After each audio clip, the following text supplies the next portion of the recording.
monsieur, bonsoir. On peut dire qu'aujourd'hui, ce fut une France coupée en deux, et au même coupée carrément au couteau, ça se voit très bien.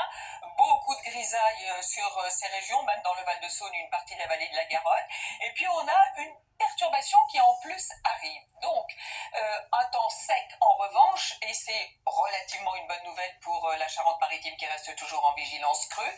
Pour demain matin, temps sec sur ces régions, du moins de la Lorraine jusqu'au centre et jusqu'en Aquitaine, avec parfois des brouillards, parfois givrants, et notamment sur le nord-est. Et puis là, c'est la perturbation qui arrive avec très peu de pluie, mais du vent, vent de sud-ouest le matin qui va carrément basculer dans l'après-midi au nord, avec la perturbation qui progresse très peu, sinon ça reste gris quasiment pour les mêmes, et le soleil pour les autres, à savoir en montagne et dans le sud-est, jusqu'en Corse.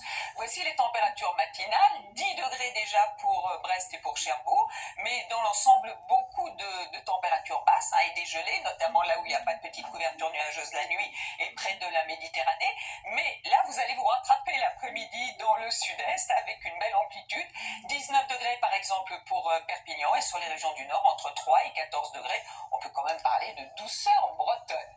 Alors, voici la suite avec le retour de la pluie dans les jours suivants, avec de la neige mercredi sur les Pyrénées et sur les Alpes, remontée des températures progressivement, toujours du vent près de la Méditerranée. Donc jeudi, une nouvelle perturbation va traverser une bonne partie du pays. Vendredi, je vous le montre parce que là, on aura aussi un petit peu de pluie, de la neige sur les reliefs, mais uniquement sur les Pyrénées, sur les Alpes, à l'arrière des averses, beaucoup de vent près de la Méditerranée. Et puis pour la journée de samedi, petite accalmie, mais dimanche, pour le réveillon de Noël, certainement une perturbation qui va traverser une bonne partie du pays avec des averses pour le jour de Noël. Mais de la douceur. Bonne soirée à tous, à demain.